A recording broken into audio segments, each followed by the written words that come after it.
कहानी की शुरुआत होती है एक ऐसे पल से जहां लंबी और खूनी जंग के बाद हीरोज को पहली बार सुकून की सांस लेने का मौका मिलता है। हजारों मॉन्स्टर्स को हराने के बाद सबको लगता है कि अंधेरे का दौर अब खत्म हो चुका है। एरिक, जिसे पूरी दुनिया एक महान हीरो के रूप में जानती है, यकीन के साथ कहता है कि इतनी बुरी हार के बाद डीमंस शायद बहुत सालों तक दोबारा हमला करने की हिम्मत नहीं करेंगे। अब वक्त आ गया है घर लौटने का। लेकिन लक की दुनिया ही अलग थी। हर जीत उसके लिए एक नई एक्साइटमेंट लेकर आती थी। वो इतना एनर्जेटिक था कि एक जगह शांत खड़ा रहना भी उसके बस की बात नहीं थी। जब उसके दोस्त पूछते हैं कि वो इतना खुश क्यों है, लक हैरानी से कहता है कि उसने उनकी बात सुनी ही नहीं। उसका ध्यान तो सिर्फ बैटल में था। ये सुनकर दोनों हंस भी पड़ते हैं और मजाक में बोलते हैं कि इसी आदत की वजह से उसकी कभी गर्लफ्रेंड नहीं बनी। इसी बीच माहौल थोड़ा इमोशनल हो जाता है। एरिक धीरे से बताता है कि इस जंग की वजह से वो अपनी ही बेटी के जन्म के वक्त उसके पास नहीं था। दूसरा साथी मजाक मजाक में पूछ लेता है कि शायद अब उसकी बेटी अपने पापा को पहचान भी पाएगी या नहीं। तब एरिक एक बात कहता है जो सब कुछ बदल देती है। वो और गोरिन हर रोज सिर्फ इसलिए लड़ते हैं क्योंकि घर पर उनका इंतजार करने वाले लोग मौजूद हैं, लेकिन अगले ही पल उनकी उम्मीद टूट जाती है। केव के आगे जितनी दूर नजर जाती है वहां सिर्फ डीमंस ही डीमंस दिखाई देते हैं। एक ऐसी सेना जिसका कोई अंत नजर नहीं आता। लक तुरंत समझ जाता है कि सब लोग अपनी लिमिट तक लड़ चुके हैं। अगर इस हालात में बैटल शुरू हुई तो कोई भी जिंदा बाहर नहीं निकलेगा। इसीलिए बिना एक सेकंड गवाए वो अपने दोनों साथियों को बाहर निकलने का फैसला करता है। उसके लिए हीरो एरिक का जिंदा रहना सबसे जरूरी था। दुनिया को आगे भी उसकी जरूरत पड़ने वाली थी। अपनी मैजिक से लक एक जबरदस्त बैरियर बना देता है जो एरिक और गोरेन को केव के बाहर ढकेल देता है। अभी कुछ देर पहले दोनों ने बताया था कि उनकी फैमिली उनकी ताकत है, लेकिन लक के लिए उसकी असली फैमिली वही दो लोग थे। बैरियर बंद होने से पहले वो सिर्फ एक बात कहता है, तुम दोनों बस जिंदा घर पहुंच जाना, मैं बाद में मिलता हूं। लेकिन अंदर ही अंदर लग जानता था कि शायद ये उनकी आखिरी मुलाकात हो। एरिक और गोरिन पूरी ताकत से बैरियर तोड़ने की कोशिश करते हैं, लेकिन कुछ भी काम नहीं आता। आखिर में वो सिर्फ लक से एक ही गुजारिश कर पाते हैं, किसी भी तरह जिंदा रहना। उसके बाद शुरू होती है एक ऐसी जंग जिसका कोई अंत ही नहीं था। दिन गुजरते गए, फिर हफ्ते और धीरे धीरे महीने। लक का शरीर टूट चुका था, लेकिन डीमंस रुकने का नाम ही नहीं ले रहे थे। तभी अचानक एक डीमन जनरल बैटलफील्ड में उतरता है और लक की लाइफ एनर्जी को एब्जॉर्ब करना शुरू कर देता है। एक पल के लिए लक को लगता है कि उसकी सारी माना खत्म हो चुकी है, लेकिन उसके पास एक ऐसी एबिलिटी थी जो उसे बाकी सबसे अलग बनाती थी। जो भी मैजिक उसके खिलाफ यूज होती, वो उसे समझ सकता था, कॉपी कर सकता था और अपनी ताकत बना सकता था। बस इसी एक पावर की वजह से लक उल्टा डीमन जनरल की एनर्जी ही एब्जॉर्ब कर लेता है। उसका शरीर फिर से ताकत से भर जाता है। फिर वो उसी डीमन जनरल की तलवार उठाता है और सामने आने वाले हर मॉन्स्टर को बिना रुके खत्म करता चला जाता है। इतना लंबा वक्त गुजर गया कि लक खुद भूल गया कि वो वहां कब से लड़ रहा है। नींद जब भी उस पर हावी होने लगती, वो अपने ऊपर एक कंट्रोलिंग स्पेल कास्ट कर देता। उसका शरीर लड़ता रहता और उसका दिमाग बस कुछ पल के लिए आराम कर लेता। धीरे धीरे उसकी जिंदगी एक इंसान से ज्यादा एक मशीन की तरह बन गई। महीनों तक चलने वाली इस एंडलेस बैटल के बाद लक के मन में एक ही सवाल बचता है, क्या मैं अब भी जिंदा हूं? लेकिन उस सवाल का जवाब देने से पहले ही आसमान से भयानक आग की लहर उसकी तरफ दौड़ पड़ती है। वो मुश्किल से अटैक रोक पाता है और तब उसकी नजर उस दुश्मन पर पड़ती है जिसे वो सालों बाद देखने की उम्मीद कर रहा था। डीमन लॉर्ड वापस आ चुका था और इस बार पहले से कहीं ज्यादा पावरफुल। लक बिना देर किए अपना सबसे पावरफुल अटैक यूज करता है, लेकिन इस बार उसका मैजिक दुश्मन पर बिल्कुल भी असर नहीं करता। अगले ही पल एक भयानक वार सीधा उसके पेट पर पड़ता है। लक तुरंत समझ जाता है कि अगर उसने जल्दी रिकवरी नहीं की तो इस बैटल का अंजाम उसके लिए बहुत खतरनाक होगा। लेकिन हार मानना उसकी फितरत कभी नहीं थी। इसलिए वो अपनी बची हुई सारी ताकत को फायर मैजिक में बदलकर सीधा डीमन लॉर्ड पर छोड़ देता है और पहली बार वो शैतानी राजा एक घुटने पर झुकने पर मजबूर हो जाता है। मौका देखते ही लक अपनी स्ट्रैटेजी बदल देता है। एक हाथ से वो अटैक स्पेल एक्टिवेट करता है, जबकि दूसरे हाथ से एक और पावरफुल मैजिक तैयार करता रहता है। जैसे ही दोनों एबिलिटीज एक साथ काम करती हैं, पूरा बैटलफील्ड आग के समंदर में बदल जाता है। इसी के साथ लक अपनी स्पेशल पावर का इस्तेमाल करके डीमन लॉर्ड की बची हुई लाइफ एनर्जी भी अपने अंदर खींच लेता है। सालों जैसी महसूस होने वाली उस भयानक जंग का आखिरकार अंत हो जाता है। लक जीत तो जाता है, लेकिन जब वो केव से बाहर निकलता है, उसे एहसास होता है कि दुनिया पहले जैसी बिल्कुल नहीं रही। उसे समझ ही नहीं आता कि वो किस जगह खड़ा है। रास्ता ढूंढते ढूंढते वो किंगडम की कैपिटल तक पहुंच जाता है। उसके पुराने और फटे हुए कपड़े देखकर गार्ड्स उसे नए कपड़े दे देते हैं, क्योंकि उसकी हालत किसी भटकते हुए मुसाफिर से भी ज्यादा खराब लग रही थी। सबसे पहले लक अपने पुराने दोस्त गोरिन से मिलने का फैसला करता है, लेकिन उसके घर पहुंचते ही वो हैरान रह जाता है। जहां कभी एक सादा सा घर हुआ करता था, वहां अब एक शानदार हवेली खड़ी थी। लक अंदर जाने की कोशिश करता है, लेकिन बटलर उसे रोककर पूछता है कि क्या उसके पास पहले से अपॉइंटमेंट है। ये सुनकर लक और भी ज्यादा कंफ्यूज हो जाता है। शहर में आगे बढ़ते हुए उसकी नज़र एक बहुत बड़ी स्टैचू पर पड़ती है। क्यूरियोसिटी में वो पास खड़े एक आदमी से पूछ लेता है कि ये किसकी मूर्ति है। उस आदमी को लक एक आम भिखारी जैसा लगता है, इसलिए वो उससे एक पुरानी कहानी सुनाता है। कई साल पहले एक महान हीरो ने अकेले ही डीमंस की अनंत सेना को रोककर पूरे किंगडम को तबाही से बचाया था। उसी लेजेंड की याद में ये स्टैचू बनाई गई थी। लेकिन असली सरप्राइज तब मिलता है जब लक को पता चलता है कि वो लेजेंडरी हीरो कोई और नहीं बल्कि वो खुद है। ये सच जानकर उसके होश उड़ जाते हैं। उसे तब पता चलता है कि केव में गुजरा हुआ वक्त कुछ दिन या महीने नहीं, पूरे 10 साल थे। सब कुछ बदल चुका था, दुनिया आगे बढ़ चुकी थी, लेकिन लक वहीं का वहीं था। थोड़ी देर बाद वो एडवेंचरर्स गिल्ड पहुंचता है। अंदर घुसते ही एक आदमी उसे डराने की कोशिश करता है, लेकिन लक उसकी तरफ देखता नहीं। तभी भीड़ में से गॉर्डन भागते हुए आता है और बिना कुछ सोचे लक को जोर से गले लगा लेता है। दोनों के लिए ये पल किसी चमत्कार से कम नहीं था। खाना सामने आते ही लक उस पर टूट पड़ता है। हर निवाला उसके लिए किसी सपने जैसा था। 10 साल तक उसने असली खाना नहीं खाया था। वो सिर्फ एनिमीज की एनर्जी एब्जॉर्ब करके अपने शरीर को जिंदा रखता रहा। लेकिन पेट की भूख कभी खत्म नहीं हुई। जब गॉर्डन देखता है कि लक हद से ज्यादा तेजी से खा रहा है, तो वो तुरंत प्लेट हटा लेता है। वो समझाता है कि इतने लंबे वक्त के बाद सीधा नॉर्मल खाना उसके लिए नुकसान कर सकता है। इसलिए वो पहले उसके लिए हल्का राइस पॉरिश बनाता है, ताकि उसका शरीर धीरे धीरे नॉर्मल हो सके। खाना खाते हुए दोनों पुरानी बातें याद करने लगते हैं। गॉर्डन को अब भी यकीन नहीं होता कि कोई इंसान 10 साल तक उस नरक जैसी जगह में जिंदा रह सकता है। लक मुस्कुराते हुए बताता है कि डीमन लॉर्ड के खिलाफ आखिरी बैटल में उसकी एनर्जी एब्जॉर्ब करने वाली मैजिक ही उसकी सबसे बड़ी स्ट्रेंथ बनी। तभी दरवाजा खुलता है, एरिक अंदर आता है और लक को देखते ही उसकी आंखों से आंसू निकल पड़ते हैं। वो अपने पुराने दोस्त के लिए खास खाना लेकर आया था। इतने सालों बाद उसे जिंदा देखना उसके लिए किसी मिरेकल से कम नहीं था। लक माहौल हल्का करते हुए मजाक करता है कि उसे बुढ़े लोगों को बार बार रोते देखना बिल्कुल पसंद नहीं। सब हंस पड़ते हैं, लेकिन हंसी के बीच एक अजीब बात सबका ध्यान खींच लेती है। 10 साल बीत चुके थे, फिर भी लक के चेहरे पर वक्त का एक भी निशान नहीं था। उल्टा वो पहले से भी ज्यादा जवान लग रहा था। थोड़ी देर सोचने के बाद लक को याद आता है कि डीमन लॉर्ड को हराने के बाद उसने उसकी बेपनाह एनर्जी एब्जॉर्ब कर ली थी। शायद वही ताकत उसके शरीर को बूढ़ा होने से रोक रही थी। जब एरिक और गॉर्डन को पता चलता है कि लक ने डीमन लॉर्ड को अकेला ही खत्म किया था, तो दोनों एक पल के लिए बिल्कुल चुप हो जाते हैं। एरिक बताता है कि लक के गायब होने के बाद किंगडम ने पूरे 10 साल सिर्फ एक चीज की तैयारी की, डीमन लॉर्ड के दोबारा लौटने की। लेकिन असल में उस खतरे को तो लक कब का खत्म कर चुका था। इसी सैक्रिफाइस की वजह से एरिक मानता है कि लक किसी आम इनाम का नहीं, सबसे बड़े सम्मान का हकदार है। इसी बात के बीच लक को एक और हैरान कर देने वाली सच्चाई पता चलती है।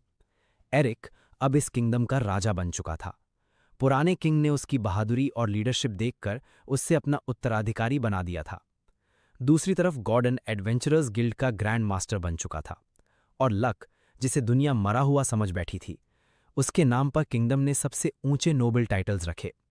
उसे सुप्रीम आर्चमेज, आर्च ड्यूक और देश के महान रक्षक के रूप में सम्मान दिया गया। उसकी याद में एक विशाल स्टैच्यू भी बनाई गई। लक हैरानी से पूछता है कि इतना बड़ा फैसला लेने पर किसी नोबल ने विरोध नहीं किया। एरिक हल्का सा मुस्कुराकर जवाब देता है, कोई विरोध करता भी कैसे। सबको लगता था कि जिस हीरो ने अपनी जान देकर पूरे देश को बचा लिया, वो कब का इस दुनिया से जा चुका है। ये सब जानने के बाद लक के मन में एक नया सवाल उठता है। अगर वो सबके सामने ये सच बता दे कि वो अब भी जिंदा है, तो क्या होगा। एरिक और गॉर्डन बिना सोचे तुरंत जवाब देते हैं, इससे पूरे किंगडम में बहुत बड़ी उलझन खड़ी हो सकती है। लक कुछ देर चुप रहता है, फिर हल्का सा मुस्कुराकर कहता है कि शायद सबके लिए यही बेहतर होगा कि दुनिया उसे गुजर चुके हीरो के रूप में ही याद रखे। अब उसके सामने सिर्फ एक ही गोल था, पुरानी पहचान को पीछे छोड़कर बिल्कुल नई जिंदगी शुरू करना। एक ऐसी जिंदगी जहां लोग उसे किसी लेजेंड की तरह नहीं, बस एक आम एडवेंचरर की तरह देखें। इस प्लान को सच बनाने के लिए एरिक और गॉर्डन एक स्पेशल कंसीलमेंट मैजिक का यूज करते हैं। इस स्पेल की वजह से एडवेंचरर्स गिल्ड के रिकॉर्ड्स में लक की असली आइडेंटिटी पूरी तरह छुप जाती है। रजिस्ट्रेशन पर सिर्फ उसका नाम दिखाई देता है। क्यूरियस होकर लक पूछता है कि उसका पूरा नाम आखिर था क्या।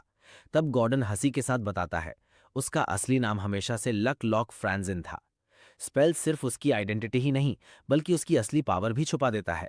जहां उसका ओरिजिनल क्लास एक लेजेंडरी सुप्रीम मेज था, वहीं रजिस्ट्रेशन पर सिर्फ उसका सेकेंडरी क्लास नजर आता है, एफ रैंक वॉरियर। और इसी पल से दुनिया के लिए महान हीरो खत्म हो जाता है और एक नया एफ रैंक एडवेंचरर जन्म लेता है। नई शुरुआत के साथ लक फिर से एडवेंचरर्स गिल्ड पहुंचता है, लेकिन उसे पता नहीं होता कि कोई चुपचाप दूर से उसकी हर हरकत देख रहा था। गिल्ड के अंदर रिसेप्शनिस्ट उसका मिशन देखकर हैरान रह जाती है। एक बिगिनर होते हुए भी वो अकेला गॉबलिन एक्सटर्मिनेशन क्वेस्ट लेना चाहता था।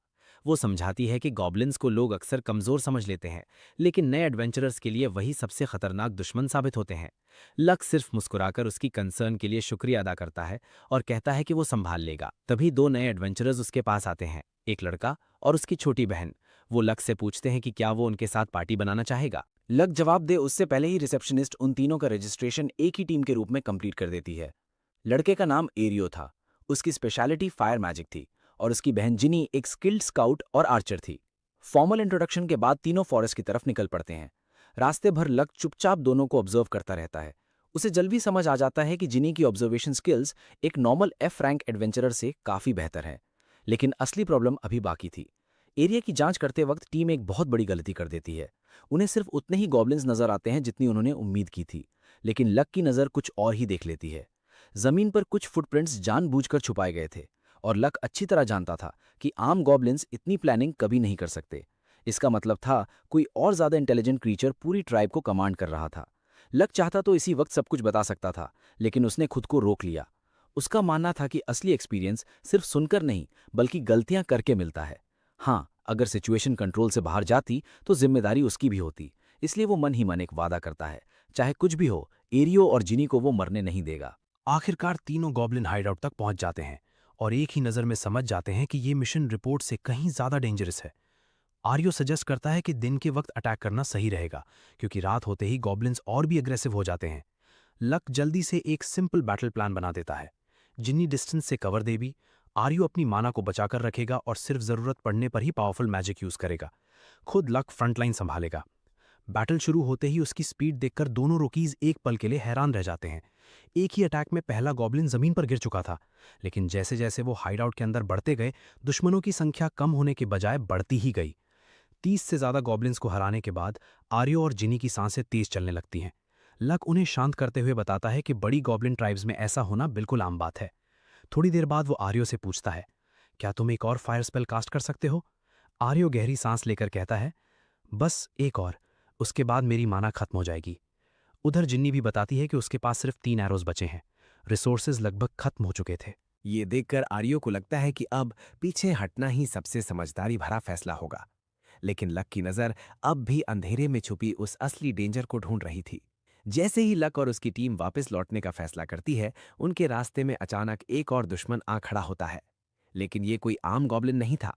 उसकी आंखों में प्लानिंग थी, उसकी मूवमेंट्स में स्ट्रैटेजी थी और उसका हर एक्शन ये बता रहा था कि कोई और उसे कंट्रोल कर रहा है। लक तुरंत समझ जाता है कि इस पूरी गॉब्लिन ट्राइब के पीछे किसी और ज्यादा खतरनाक दिमाग का हाथ है। टीम कुछ समझ पाती उससे पहले ही एक तेज आवाज जंगल में गूंज उठती है। एक अनजान लड़की बैटलफील्ड में उतरती है और बिना किसी डर के उस मॉन्स्टर को रास्ता छोड़ने का हुक्म देती है। यहीं पर इस एडवेंचर का पहला बड़ा चैप्टर खत्म हो जाता है। लेकिन असली कहानी अब शुरू होने वाली थी। बैटल दोबारा शुरू होते ही वो लड़की अपना अटैक लॉन्च करती है। उसका वार सीधा मॉन्स्टर को लगता है, लेकिन डैमेज देखकर उसे तुरंत समझ आ जाता है कि सिर्फ इतनी ताकत से जीत मुमकिन नहीं। उसकी नज़र तब लक और उसके साथियों पर पड़ती है। वो देख लेती है कि तीनों अभी भी भाग सकते हैं, इसीलिए वो चाहती है कि कम से कम उनकी जान बच जाए। लक भी सिचुएशन को समझकर बिना देर किए आर्यो और जिन्नी को तुरंत वहां से निकलने का ऑर्डर देता है। आर्यो एक पल में समझ जाता है कि अगर वो रुक गया तो मदद करने के बजाय सिर्फ बोझ बनेगा। दोनों रुकीज तुरंत पीछे हट जाते हैं। फाइट में कूदने से पहले लक उस अनजान लड़की से एक सिंपल सवाल पूछता है, क्या तुम मेरी हेल्प लोगी? लेकिन उसका जवाब बिल्कुल ठंडा था। उसे किसी की मदद की जरूरत नहीं थी। लक उसकी मर्जी की इज्जत करता है और उसे अपनी तरह लड़ने देता है। हाँ, जाने से पहले वो सिर्फ एक वार्निंग जरूर देता है, अगर इसी तरह लड़ती रही तो जीतना मुश्किल होगा। लड़की को ये बात अपनी बेइज्जती लगती है।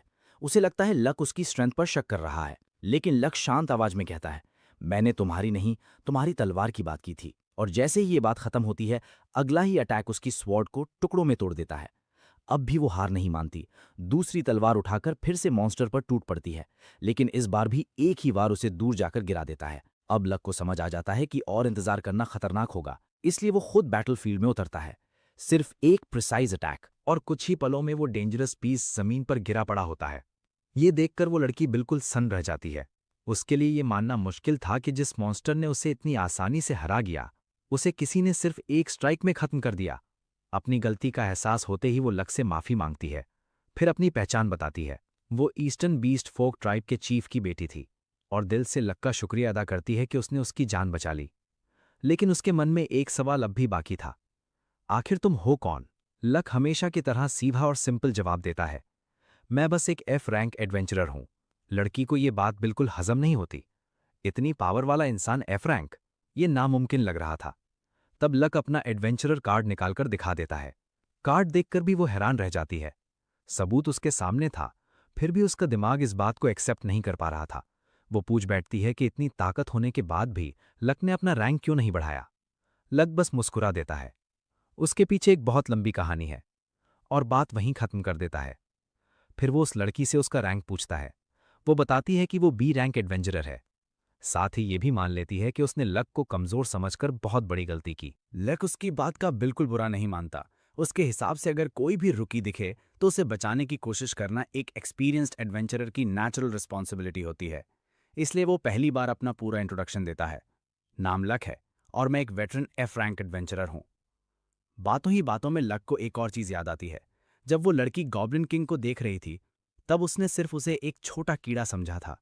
अगर उसके लिए गॉब्लिन किंग भी इतना इनसिग्निफिकेंट था, तो सोचो अंदर छुपा असली दुश्मन कितना खतरनाक होगा। लक बिना कुछ और कहे केव की ओर अंदर चलने लगता है। लड़की पीछे से आवाज लगाती है, तुम वहां जा क्यों रहे हो?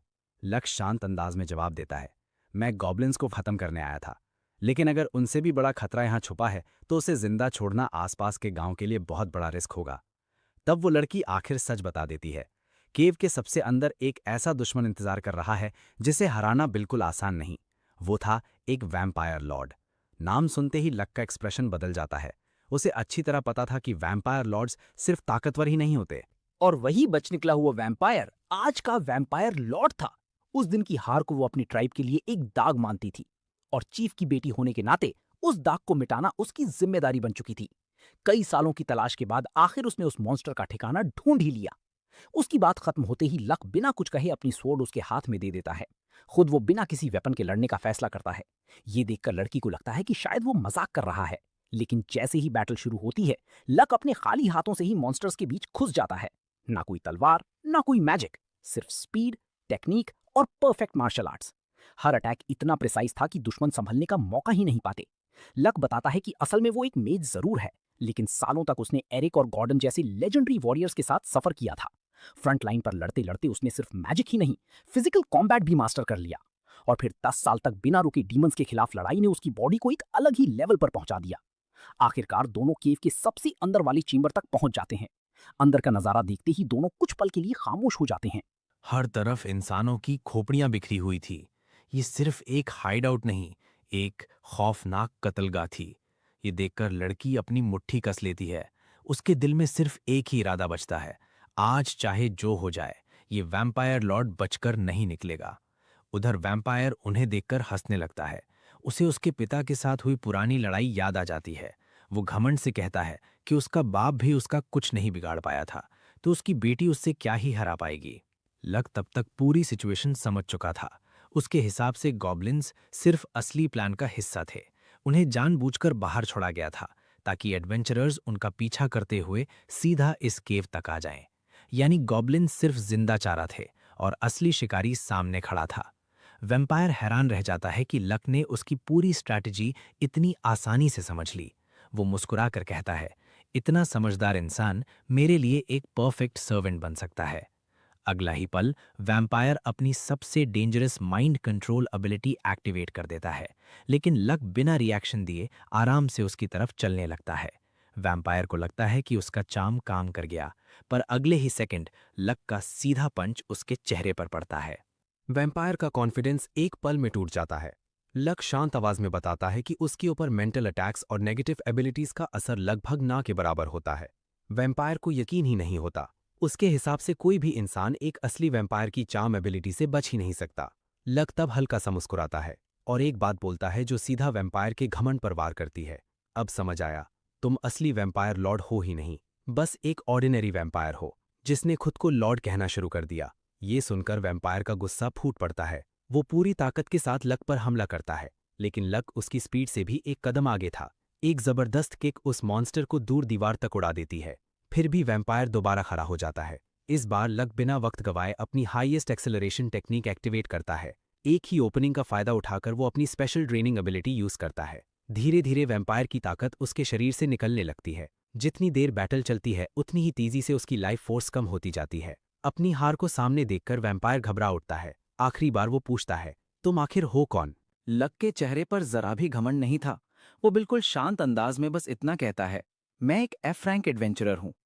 अपनी हार को सामने देखकर वैम्पायर समझ जाता है कि अब जीत नामुमकिन है, इसलिए वो सीधा भागने की कोशिश करता है। लेकिन इस बार उसके रास्ते में जिया खड़ी थी। वो एक पल भी जाया किए बिना उसका रास्ता रोक लेती है और पूरी ताकत के साथ अपना फाइनल अटैक लॉन्च कर देती है। अगले ही पल वैम्पायर हमेशा के लिए धूल में बदल चुका था। बैटल खत्म होते ही जिया गहरी सांस लेती है और लक का दिल से शुक्रिया अदा करती है। उसकी नज़र फिर उस तलवार पर जाती है जो लक ने उसे दी थी। वो कहती है कि जैसे ही उसने उस वेपन को हाथ में लिया, उसे उसके अंदर से एक अजीब और जबरदस्त पावर महसूस हुई। जब वो वैम्पायर की बची हुई राख को देख रही होती है, तब उसे उसके अंदर छुपा हुआ एक अनोखा मेडालियन मिलता है। जिया बताती है कि ये कोई आम चीज नहीं है।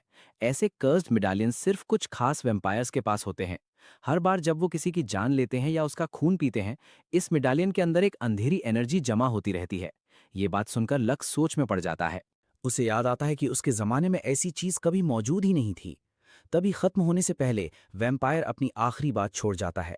वो कहता है कि इस मेडालियन में जमा हुई ताकत बहुत जल्द एक डिमेंशनल रिफ्ट का दरवाजा खोल देगी, और जिस दिन वो पोर्टल खुल गया, उस दिन से इस दुनिया की शांति हमेशा के लिए खत्म हो जाएगी।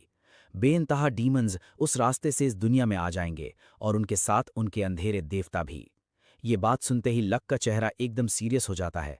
उसके दिमाग में तुरंत वो 10 साल ताज़ा हो जाते हैं जो उसने उसी दूसरी डिमेंशन में गुजारे थे। वो अच्छी तरह जानता था कि इस दुनिया से उस जगह का पोर्टल खोलना लगभग नामुमकिन है।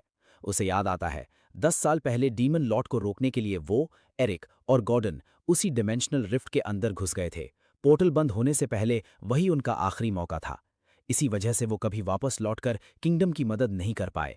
लक बिना देर किए कर्स्ड मेडालियन को 2 टुकड़ों में तोड़ देता है। उसके बाद वो उसके अंदर जमा सारी डार्क एनर्जी को एब्जॉर्ब करना शुरू कर देता है। उसे तुरंत एहसास हो जाता है कि ये वही एनर्जी है जो कभी डीमन लॉर्ड से जुड़ी हुई थी। एनर्जी खत्म करते हुए लक अपने मन में एक बात सोचता है, चाहे पोर्टल कभी खुल भी गया, कोई डीमन इस तरफ आ ही नहीं पाएगा। और उसके पास इस बात की एक बहुत बड़ी वजह थी। 10 सालों तक उसने उस डायमेंशन में मौजूद हर एक डीमन का सामना किया था और आखिर में किसी को भी जिंदा नहीं छोड़ा। मरने से पहले वैम्पायर की नज़र अचानक लक की स्वॉर्ड पर पड़ती है। उसकी आंखें हैरानी से फैल जाती हैं। अब उसे सब समझ आ चुका था। उसके सामने कोई आम एडवेंचरर नहीं, बल्कि वही लेजेंडरी ग्रेट सेज खड़ा था। लेकिन वो अपनी बात पूरी करता उससे पहले ही लक उसकी कहानी हमेशा के लिए खत्म कर देता है। हालांकि जिया उसकी बात का एक हिस्सा सुन लेती है और धीरे धीरे उसके सामने भी सच आ जाता है। केव से बाहर निकलने के बाद वो सीधा लक से पूछती है, क्या तुम वही लेजेंडरी सेज लक हो? लक कुछ पल चुप रहता है, फिर सिर्फ इतना कहता है, फिलहाल ये राज ही रहने दो। जिया के चेहरे पर खुशी साफ नजर आती है। वो वादा करती है कि ये सच उसके साथ ही हमेशा के लिए रहेगा। दोनों किंगडम लौट आते हैं। एडवेंचरर्स गिल्ड में लक मिशन के दौरान इकट्ठा किए गए सारे मैजिक स्टोन्स जमा करा देता है। इतनी बड़ी क्वांटिटी देखकर रिसेप्शनिस्ट भी हैरान रह जाती है। वो पूछती है कि एक बिगिनर टीम इतने सारे मॉन्स्टर्स को कैसे हरा सकती है। लक और उसके साथी बस इतना कहते हैं कि उन्हें मिशन के दौरान अनएक्सपेक्टेड सपोर्ट मिल गया था। रिसेप्शनिस्ट उनसे माफ़ी मांगती है। उसके हिसाब से यह मिशन बिगिनर्स के लिए बिल्कुल भी सूटेबल नहीं था। गिल्ड से बाहर निकलते ही लक एक अजीब मंजर देखता है। कई एडवेंचरर्स सेंट लक की मूर्ति के सामने दुआ कर रहे थे। उनका मानना था कि उस लेजेंडरी हीरो की ब्लेसिंग्स की वजह से ही दुनिया इतने सालों से महफूज थी।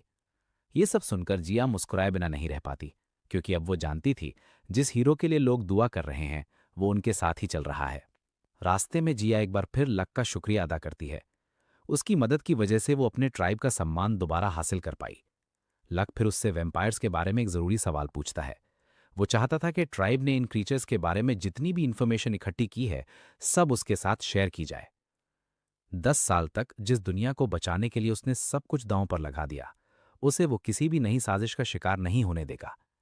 जिया बताती है कि इस मामले में सबसे सही इंसान लॉर्ड मॉर्टन है और लक को उन्हें भी वार्निंग देनी होगी। क्योंकि मुमकिन है कि और भी वैम्पायर लॉर्ड्स कहीं छुपे बैठे हों।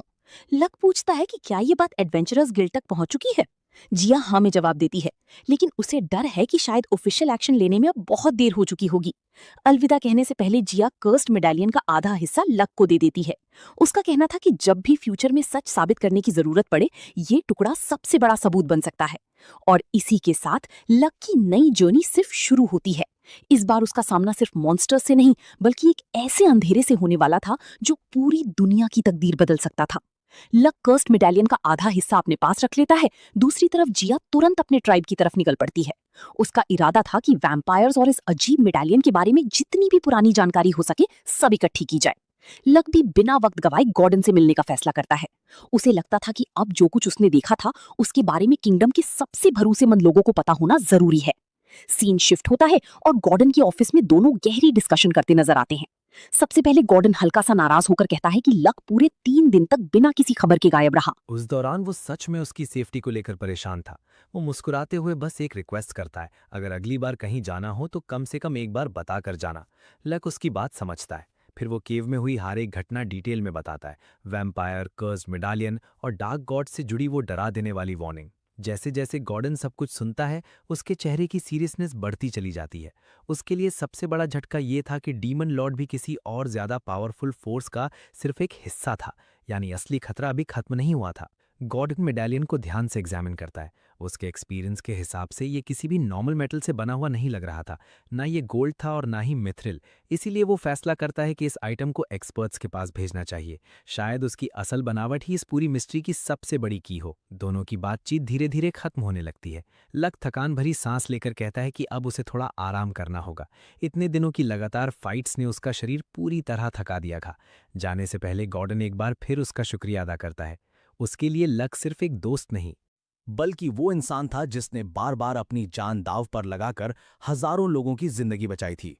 लेकिन उन दोनों को बिल्कुल अंदाजा नहीं था कि उनकी पूरी कॉन्वर्सेशन कोई और भी सुन रहा था। जैसे ही लक दरवाजा खोलता है उसकी नजर बाहर खड़ी एक लड़की पर पड़ती है। वो चुपचाप सारी बात सुन रही थी। ये थी सेलिस। अपनी चोरी पकड़ी जाती ही वो बिना कुछ कहे वहां से भाग जाती है। लक हैरान होकर गॉर्डन से पूछता है, क्या वो मुझसे नफरत करती है? गॉर्डन हल्की सी मुस्कान के साथ सर हिला देता है। उसके हिसाब से सेलिस किसी से नफरत नहीं करती, बस कुछ दिनों से जानबूझकर लक से बच रही थी। बाप होने के नाते वो अपनी बेटी को अच्छी तरह समझता था। उसके अंदर बी रैंक लेवल का टैलेंट जरूर था, लेकिन टैलेंट ही सब कुछ नहीं होता। एक्सपीरियंस, सही जजमेंट और मुश्किल वक्त में सही फैसला लेना, ये सब चीजें सिर्फ वक्त के साथ ही आती हैं। लक भी उसकी बात से सहमत होता है। उसके हिसाब से असली एडवेंचर का सबसे बड़ा टीचर खुद एक्सपीरियंस होता है। गॉर्डन थोड़ी देर के लिए उदास हो जाता है। वो कहता है कि काश इस वक्त उसकी वाइफ भी यहां होती तो शायद वो इस मामले में और अच्छी सलाह दे पाती। थोड़ी देर बाद लक आराम से बैठकर कॉफी एंजॉय कर रहा होता है। तभी अचानक कोई उसके सामने आकर खड़ा हो जाता है। वो सेलेस थी। बिना किसी इंट्रोडक्शन, बिना किसी वार्निंग, वो सीधा लक की आंखों में देखती है और पूरी सीरियसनेस के साथ एक ऐसी बात बोल देती है जिसे सुनकर कोई भी हैरान रह जाए। उसके हिसाब से लक असल में गॉर्डन का छुपा हुआ बेटा था और इसी अनएक्सपेक्टेड मिसअंडरस्टैंडिंग के साथ कहानी का दूसरा चैप्टर एक जबरदस्त कॉमेडी ट्विस्ट पर खत्म हो जाता है। सेलिस बताती है कि उसने सिर्फ 3 बातों से सब समझ लिया। पहली, उनके फादर ने मां के घर से निकलने का वेट किया और तभी लच को अंदर बुलाया। दूसरी, काफी सालों बाद उसने अपने फादर को इतना खुश देखा था। और तीसरी, जब लच 3 दिन तक गायब रहा तो उनकी टेंशन बिल्कुल असली लग रही थी। ये सब सुनने के बाद लच हंसकर कहता है कि अगर उसकी थ्योरी सही होती तो गुइरिन की फैमिली कब की टूट चुकी होती। फिर वो सच बताता है कि गुइरिन बस अपने उस पुराने दोस्त की फिक्र कर रहा था जो 10 साल बाद वापस मिला था। साथ ही वो ये भी रिवील करता है कि वो एक एडवेंचरर है और गुइरिन का दोस्त भी, और उसकी असली एज उसके दिखने से काफी ज्यादा है। सेलिस तुरंत अंदाजा लगा लेती है कि शायद वो उनके फादर का इलेजिटिमेट बेटा है, लेकिन लच फौरन उसकी गलतफहमी दूर कर देता है। साबित करने के लिए वो अपना एडवेंचरर कार्ड दिखा देता है। कार्ड देखते ही सेलिस नोटिस करती है कि उस पर मॉर्टन सरनेम कहीं भी नहीं लिखा। उसके हिसाब से इसका मतलब ये था कि उनके फादर ने कभी ऑफिशियली लच को अपना बेटा माना ही नहीं। पूरी सच्चाई समझते ही सेलिस को अपनी बातों का बहुत अफसोस होता है। वो कहती है कि इस सब में लाश की कोई गलती नहीं, सारी जिम्मेदारी सिर्फ उनके फादर की है। फिर वो खुद वादा करती है कि चाहे जो हो वो उनके फादर से लाच को ऑफिशियली अपना बेटा मनवा कर ही रहेगी। लाच शर्मिंदा होकर उसे रोकने की कोशिश करता है, लेकिन सेलिस बिल्कुल भी पीछे हटने को तैयार नहीं होती। वो तो ये तक बोल देती है कि जब उनकी माँ को सच पता चलेगा तो उनके फादर की अच्छी खबर लेगी और शायद इसी से उन्हें अपनी गलती का एहसास भी हो जाएगा। इतनी बड़ी सच्चाई एक साथ जानने के बाद सेलिस कुछ देर चुप हो जाती है और अपने दिमाग में चल रहे सारे सवालों को समेटने की कोशिश करती है। थोड़ी देर बाद लैच उससे पूछता है कि क्या वो एक बहुत बड़ा राज हमेशा के लिए छुपा सकती है। सेलिस पूरे कॉन्फिडेंस के साथ हाँ बोलती है और कहती है कि एक बड़ी बहन कभी अपने छोटे भाई का भरोसा नहीं तोड़ेगी। उसकी बात पर यकीन करके लैच अपनी असली पहचान बता देता है। जैसे ही सेलिस उसका एडवेंचरर कार्ड ध्यान से देखती है, उसके होश उड़ जाते हैं। उसे पता चलता है कि लक असल में लक लॉक फ्रैंसन है, वही लेजेंडरी एस रैंक एडवेंचरर जिसे great sage, supreme archmage, duke Lock Franson और दुनिया बचाने वाले हीरो के नाम से जाना जाता है। वो तो बस कुछ ही दिन पहले डायमेंशनल रिफ्ट से लौट कर आया था। सेलिस को यकीन ही नहीं होता कि इतना मशहूर हीरो उसका छोटा भाई निकला। जब वो उसका चेहरा ध्यान से देखती है तो उसे हीरो की बनी हुई मूर्ति भी उनके फादर से मिलती जुलती नजर आती है। धीरे धीरे सारे टुकड़े जुड़ने लगते हैं, लेकिन इतनी बड़ी सच्चाई को एक्सेप्ट करना उसके लिए अभी भी बहुत मुश्किल था। इस बीच सेलिस अपनी पुरानी आदत के मुताबिक बार बार नए नए अंदाजे लगाती रहती है, लेकिन आखिर में उसे समझ आ ही जाता है कि लक की असली पहचान दुनिया से छुपी रहनी चाहिए। वो उससे माफी मांगती है और वादा करती है कि ये राज कभी किसी के सामने नहीं आएगा। लक मुस्कुराते हुए कहता है कि सेलिस को बिना पूरी बात जाने कंक्लूजन्स पर पहुंचने की बुरी आदत है। सेलिस भी हंसकर मान लेती है कि लोग हमेशा उससे यही कहते हैं। फिर लक बोलता है कि अब उसे समझ आ गया है कि उनके फादर सेलिस को एडवेंचरर क्यों नहीं बनने देना चाहते थे, लेकिन उसके हिसाब से इंसान की असली ताकत उसके अपने इरादों और यकीन से ही दिखाई देती है। बाद में लाच सेलिस को अपने साथ गिल्ड चलने का इनवाइट देता है। मिशन बोर्ड देखते वक्त उन्हें सर्बरस, हाइड्रा, काइमेरा, साइक्लॉप्स और जायंट ड्रैगन्स जैसे खतरनाक मॉन्स्टर्स की साइटिंग्स की रिपोर्ट्स मिलती हैं। हैरानी की बात यह थी कि इतने डेंजरस मॉन्स्टर्स दिखने के बाद भी किसी को कोई नुकसान नहीं हुआ था। इसी वजह से लाच को ये मिशन काफी अजीब लगता है, क्योंकि ऐसे मॉन्स्टर्स से जुड़ा केस कभी भी इतनी लो रैंक मिशन कैटेगरी में नहीं आना चाहिए था। लाज को सबसे ज्यादा हैरानी इस बात की होती है कि ये अजीब इंसिडेंट्स कैपिटल के इतने करीब हो रहे हैं, और सबसे बड़ी बात, गिल्ड तो मानता ही नहीं कि मैजिकल बीस्ट असल में होते हैं। थोड़ी देर सोचने के बाद वो एक कंक्लूजन पर पहुंचता है। अगर ऐसे मॉन्स्टर्स दिख रहे हैं जो दुनिया के हिसाब से एग्जिस्ट ही नहीं करते और फिर भी किसी को नुकसान नहीं पहुंचा रहे, तो इसका मतलब सिर्फ एक ही हो सकता है, ये सब किसी बहुत ही पावरफुल इल्यूजन मैजिक का काम है। सेलिस भी तुरंत उसकी बात से सहमत हो जाती है। तभी अचानक उनके सामने एक बड़ा ड्रैगन आ खड़ा होता है। सेलिस घबराकर पूछती है कि क्या ये भी सिर्फ एक इल्यूजन है। लैच शांत रहकर कहता है कि सारे क्लूज तो इसी तरफ इशारा कर रहे हैं। उसके मुताबिक इस ड्रैगन के अंदर असली क्रीचर वाली प्रेजेंस नहीं थी, और ना ही उसके बॉडी से किसी जिंदा मखलूक जैसी हीट निकल रही थी। फिर भी इल्यूजन इतना रियलिस्टिक था कि पहली नज़र में किसी को भी धोखा हो सकता था। जब लैच ध्यान से सिचुएशन को समझ रहा होता है, तब सेलिस का डर साफ दिखने लगता है और उसका शरीर कांपने लगता है। तब लैच उसे सीधा ड्रैगन पर अटैक करने के लिए कहता है। सेलिस बिना वक्त गवाए उसकी तरफ दौड़ पड़ती है। वो ड्रैगन के अटैक्स को डॉज करती हुई बार बार वार करती है, लेकिन हर स्ट्राइक आसानी से रोक दी जाती है। कितनी भी कोशिश कर ले, उसका एक भी अटैक ड्रैगन को चोट नहीं पहुंचा पाता।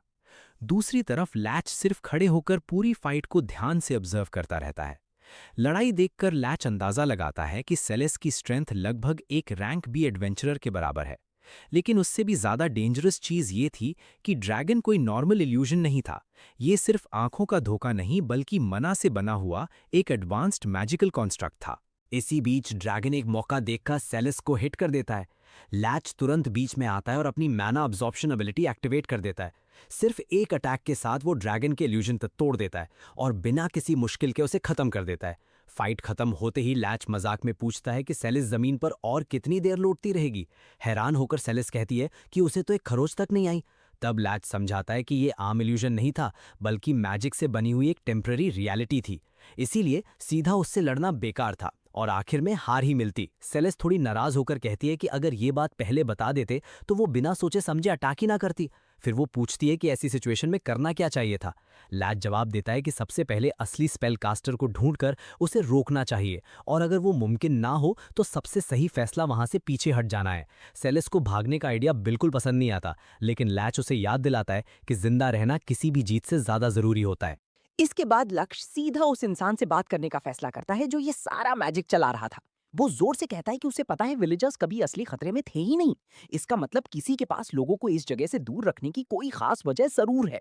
वो ये भी बताता है कि गिल्ड ने उसे इन्वेस्टिगेशन के लिए भेजा है, और अगर बात नहीं बनी तो मिशन या तो कैंसिल करना पड़ेगा या फिर फोर्स यूज करके कंप्लीट करना होगा। छुपी हुई आवाज आखिर जवाब देती है कि इस जगह पर एक बहुत ही कीमती चीज की हिफाजत की जा रही है। लक्ष्य तुरंत पूछता है कि क्या ये सब उनके बच्चे की वजह से हो रहा है, और क्या उसकी हिफाजत सिर्फ इसी जगह मुमकिन है। सामने से जवाब मिलता है कि बात इतनी आसान नहीं है, लेकिन लक्ष्य समझाता है कि अगर ये मिशन फेल हो गया तो गिल्ड किसी और एडवेंचरर को भेज देगी। पहले तो वो मिस्टीरियस औरत इस बात को मान लेती है, लेकिन लक्ष्य उसे वार्न करता है कि अगला एडवेंचरर शायद बातचीत की जगह सीधा फोर्स का इस्तेमाल करे और उसे हराने की कोशिश करे।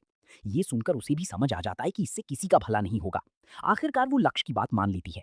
कुछ ही देर बाद एक जवान डीमन गर्ल उनके सामने आ जाती है। उसे देखते ही लैच उसकी मैजिक की तारीफ करता है और कहता है कि उसकी इल्यूजन और अपनी प्रेजेंस छुपाने की एबिलिटी वाकई कमाल की है।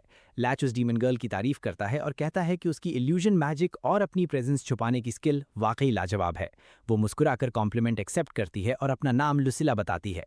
फिर उसकी मुलाकात लैच और सेलिस से होती है, जहां लैच खुद को सिर्फ एक रैंक ई एडवेंचरर के रूप में इंट्रोड्यूस करता है।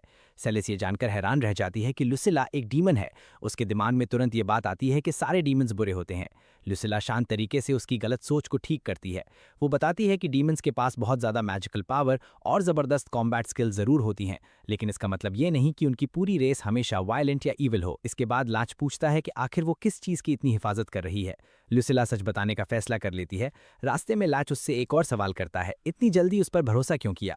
लुसिला मुस्कुराकर कहती है कि पहली मुलाकात में ही उसे समझ आ गया था कि लाच उससे कहीं ज़्यादा पावरफुल है। कुछ देर बाद वो सबको कैमियो एरा के पुराने रूइंस तक ले जाती है। वहां पहुंचते ही लुचिला आवाज लगाती है कि लॉर्ड गिलबर्गा वो वापस आ गई है।